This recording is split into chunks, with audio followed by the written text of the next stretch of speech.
Hi everyone, welcome back or welcome to my channel. My name's Lizzie and today I'm here to tell you about my latest sewing make, which is the Seamwork Astoria sweatshirt. Now before I get into it, I just want to say a little something. My last few videos have been really echoey and I just want to say I'm really sorry about that, and I'm going to try and fix that really soon. Basically, as some of you might know, we've just moved house and, well, house, it's actually a flat, but anyway, we've moved house. And the room that I'm able to film in is our open plan kitchen living room, and we don't have a sofa yet, we don't have any curtains yet, we don't have a rug yet. So there's basically just no soft furnishings to soak up any of the echo, and this room is just a big white box at the moment with big windows. So yeah, I'm really sorry, but it is echoey, but I'm hoping to get curtains sewn pretty soon. I'm not making the curtains from scratch, but the windows are so big that ready-made curtains weren't wide enough, and we went to John Lewis to get a quote for made-to-measure curtains, and it was extortionate. So actually we found some curtains we really liked in IKEA, and they were long enough for our big windows, but again not wide enough. So I just bought 3 packs, and I'm gonna sew them all together, and that will be way cheaper than having them made to measure. So yeah, bear with me with the echo. I know it's probably really annoying, but hopefully this will be the last video with that problem. So anyway, let me tell you about the Seamwork Astoria. So this is one of my Make 9 patterns, and I've been really excited to make it. It's actually been on my sort of patterns to sew wish list for ages, and I got the pattern for Christmas. So this is what it looks like. It's a PDF pattern, so this is just like an image that is printed offline, but it's, let me just try and get this to focus. It's basically a little cropped sweatshirt. So it's supposed to sit just on the waist. It's got a hemband, it's got a neckband, and then sort of quite fitted sleeves. So I've made mine in this lovely fabric, and this is a French terry from myfabrics.co.uk, and the colour is petrol, and I really, really like it, and I've never sewn with French terry before. Yeah, and I'm really pleased to have discovered this fabric, because it's really nice and soft on the outside, and then on the inside it's like sort of textured, like sort of not towely texture, but it's more textured like you would expect of like sweatshirt fabric. So yeah, I really like this fabric. I think it was £10.75 a metre, and I think I had 1.5 meters because that's what the pattern called for, but actually I think I could have squeezed it out of 1 metre. So just a tip if you're ordering any, and if you're a similar size to me. So speaking of sizing, I made a small, yeah, the sizes are extra small, small, etc. And I chose to make a small, and I'm pleased with it, but I think next time I might make it a bit bigger. This one is perfect to just wear with like a little vest underneath, but I like to be really cozy and warm, and I like to wear long sleeve tops under everything, so I might make a medium next time. But anyway, let's stop me from rambling, and I need to show it to you because that will make it all make much more sense. So I'll put some images or some clips of me twirling around wearing it now for you to see. And yeah, I really like the fit of it. I really like that it's cropped. I think crop jumpers are so flattering, particularly if you get it to hit you on the correct part of your waist, because then you can wear a nice big flowy skirt, or you can wear you know, high-waisted skinny jeans, or a little high-waisted mini skirt. I just think the whole high-waisted thing is so flattering because it, you know, it makes it accentuates your smallest part, which is, or draws attention to your smallest part, which for most people is their waist.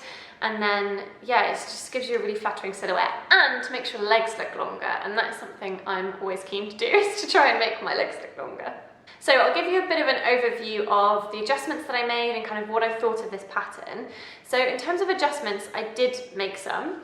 And the main one was that I sort of adjusted the size a little bit. So I did cut out the size, well, I cut out the pattern pieces for a size small, but I'm quite broad across the shoulder area. And before, for example, I've made a Tilly and the Buttons Coco dress that is just a little bit tight across the chest, but then I am small like around the rest of my torso. So I wanted to cut out a small, but maybe just make it a little bit bigger. Maybe I should have just cut out a medium. I'll probably just do that next time. But what I decided to do is basically just put my pattern pieces on the fold and then move them in away from the fold a little bit, and I did that by 1 centimetre. So I essentially added 2 centimetres in the middle of the back piece and the front piece. And I'm glad I did that because it's now a really nice fit across my chest. It's not too tight, because I think with something like this, you don't want it to be super skin tight. So yeah, I added what ended up being 2 centimeters down the middle and 2 centimeters down the back. I was clever enough to remember that I needed to do that to the neckband as well. So I also put the neckband on the fold, but then scooted it in by 1 centimeter. But I did forget to do that to the hem band. So the hem band is actually slightly too small, but it wasn't a disaster because actually this is like a sweatshirt kind of garment anyway. So it just means that the sort of main part of the bodice is just gathered a little bit more into the hem band, but it's not a problem. I don't think it makes it look weird or anything.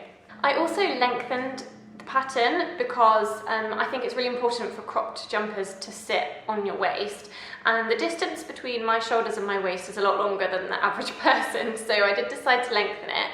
But when I lengthened it, I forgot about the waistband, well, not the waistband, the hem band, and that would add an extra chunk as well. So I lengthened it by 9 centimeters, but 9 centimeters was actually way too much. I considered leaving it like that because with 9 centimeters extra, it basically meant that it could just be a normal length jumper, and then I could roll the hemband under to make it look more cropped. But I decided I didn't want to have it like folded under to wear it cropped. I wanted to get the fit right, so I unpicked my hemband. I hate unpicking so much. And then I actually cut like 6 centimeters off the bodice again. So I added 9, took off 6, so in the end I actually lengthened it by about 3 centimeters, which isn't too much, so I'll remember to do that next time. The pattern instructs you to use a cover stitch or a twin needle to finish off the, to hem the arms. I don't even really know what a cover stitch is, so if anyone knows, let me know in the comments. And I don't have a twin needle. I assume, is that just like a certain like needle device that you attach to a sewing machine? I'm not sure, but I don't have one. So again, if you've got any good blog posts, or if you know of any good blog posts or anything that tell me more about cover stitch and twin needling, please do let me know in the description or in the comments, because I don't really know what twin needling is that much really. I mean, I get the gist that it creates 2 lines of stitching, which I guess makes the cuff or the hem more secure and neater and tidier. But anyway, I didn't have those options, so I decided to just zigzag, and the reason I was comfortable to do that was because I've previously made the Tilly and the Buttons Cocoa dress, and the instructions in that are just to zigzag it, and my cuffs have always, or not cuffs, my hem on my wrists have always been fine on my Tilly and the Buttons Cocos. So I'd say, I'm sure the twin needling thing is probably a superior, better quality finish, but I've done zigzagging and it's fine. So I don't know if you can see there, but I've just done a nice line of zigzagging. And I mean, you know, so far so good. So my neckband, this is the first time I've actually ever put a neckband in. So overall, I'm quite pleased with it. But you can see that it, particularly on this side, it does stick up a little bit. And now I'm not sure if that's just because, like, I think my shoulders are quite horizontal, whereas other people's shoulders are a bit more sloped. But it could be, I think it could be because the neckband is maybe a little bit long. I mean, if anyone knows why this is sticking up a little bit, I mean, it's only a tiny bit, so I'm perfectly happy to live with it. But if anyone knows how to get this a bit better, please do let me know for next time. That's the only bit of the fit that I'm just a little bit disappointed with, that it's like a bit sticky up there. Overall, I found the pattern a really simple sew. None of it was difficult. It was all really straightforward. So I think this is definitely a really good pattern for beginners or anyone who's, you know, fairly new to sewing with stretch fabrics. I would say though that the instructions, the instructions for this pattern they're great, they're nice and simple and straightforward, but they're not particularly detailed. They do just say, you know, so, you know, they say fold the sleeve hem over by X amount and use a twin needle to stitch. So it doesn't give any further explanation about why you should use a twin needle, which for a beginner, well, for someone who's never sewn with a twin needle or doesn't have a twin needle like me, I was left a bit thinking, oh, why do I need to do that? Is it a big problem that I can't do that because I don't have a twin needle? So then they're quite basic, straightforward instructions. So if you're a complete beginner, you'll probably find yourself Googling a few things like I did because I wasn't quite sure about this whole twin needling thing. But the instructions have very clear, nice illustrations. You know, they're better, for example, than you know, commercial patterns, but someone like Nina Lee or Tilly and the Buttons have a bit more detail in their instructions, just to kind of give you a point of reference about how detailed the instructions are. Overall, I'm really pleased with this pattern. The only thing that I think I would try and change in the future is to actually bring the neckline in a bit. As I've mentioned, I'm always cold and I would ideally like to be able to wear a long sleeve t-shirt under this, but all my long sleeve t-shirts, you can see them because my long sleeve t-shirts come to like here. And I know for some people that might not be a problem, but for me, I'm really pernickety and I really would hate to have like a long sleeve t-shirt showing through like that. So I might try and close the neckline off a little bit when I make another one, because I definitely do want to make another one, but I might make one with a slightly smaller neck hole and probably the neck size up, just so it's even roomier and even easier to get like a long sleeve t-shirt underneath, because I do just love to be cozy. So there you have it, that is my Seamwork Astoria. I really hope you like it. I love the colour, I love the fit, and I'm just so excited to, actually it's making me want to sew more skirts. I want to sew a load more like high-waisted mini skirts to wear with it, because I'm just all about that nice little waist and then a nice A-line mini skirt with boots. I just love it. So there you have it. Thank you ever so much for watching this video. Please do give it a thumbs up if you enjoyed it, and do subscribe to my channel if you'd like to see more of my videos.